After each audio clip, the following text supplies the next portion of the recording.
భిక్షవాడు పొద్దున్నే రోడ్డుపైన కూర్చొని ఆ భగవంతుడిని పెద్ద పెద్ద కేకలు పెడుతూ తిడుతున్నాడు.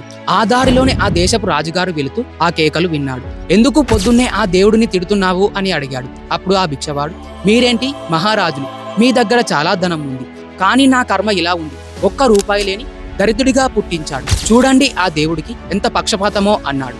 అప్పుడు మహారాజు గారు, నీ దగ్గర ఏం లేదు, చిల్లి గవ్వ కూడా లేదు కదా అని అన్నాడు.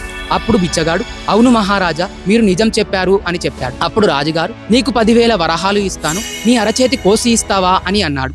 అప్పుడు భిక్షవాడు, భలేవారే మహారాజా, అరచేతి ఇస్తే ఎలా, నేను ఇవ్వను అన్నాడు. అప్పుడు మహారాజు గారు, 1,00,000 వరాహాలు ఇస్తాను, నీ కాలు మోకాలి వరకు కోసి ఇస్తావా అని అడిగాడు. అప్పుడు భిక్షవాడు, వామ్మో, ఆ గాయం మానడానికి ఎన్ని రోజులు పడుతుందో ఏమో, నేను ఇవ్వను అని అన్నాడు. అప్పుడు మహారాజు గారు, చివరిసారిగా అడుగుతున్నాను, 10 లక్షల వరహాలు ఇస్తాను, నీ నాలుక కోసి ఇస్తావా అని అడిగాడు. అప్పుడు భిక్షవాడు, అమ్మో, మీరు నా జీవితాన్నే అడిగేస్తున్నారు, నాలుక ఇస్తే నేను జీవించడం ఎలా అని అన్నాడు. అప్పుడు మహారాజు గారు, ఓ, నువ్వు అయితే పేదవాడివి కాదు, నీ దగ్గర 10,000 వరహాల కన్నా విలువైన అరచేతులు ఉన్నాయి, 1,00,000 వరహాల కన్నా విలువైన కాళ్ళు ఉన్నాయి, 10 లక్షల వరహాల కన్నా విలువైన నాలుక ఉంది, నువ్వు పేదవాడివి కాదన్నమాట. ఇంకా ఎన్నో విలువైన శరీర అవయవాలు ఉన్నాయి. ఇంత గొప్ప శరీరాన్ని ఆ భగవంతుడు నీకు ఉచితంగా ఇచ్చినందుకు పొద్దున్నే లేచి నమస్కారం చేయకుండా తిడతావా?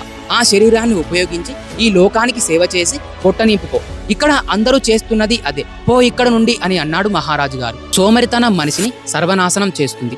ఎదుటివారిని చూసి ఏడవడం కాదు, ఆ విధంగా పైకి రావడానికి కష్టపడి పని చేయాలి, మంచి ప్రణాళిక సిద్ధం చేసుకోవాలి. అంతేకాని కష్టపడడానికి సిగ్గుపడితే జీవితమే నాశనం అవుతుంది. సోమరితనం మనిషిని మరింత చెడ్డ వ్యక్తిగా మారుస్తుంది.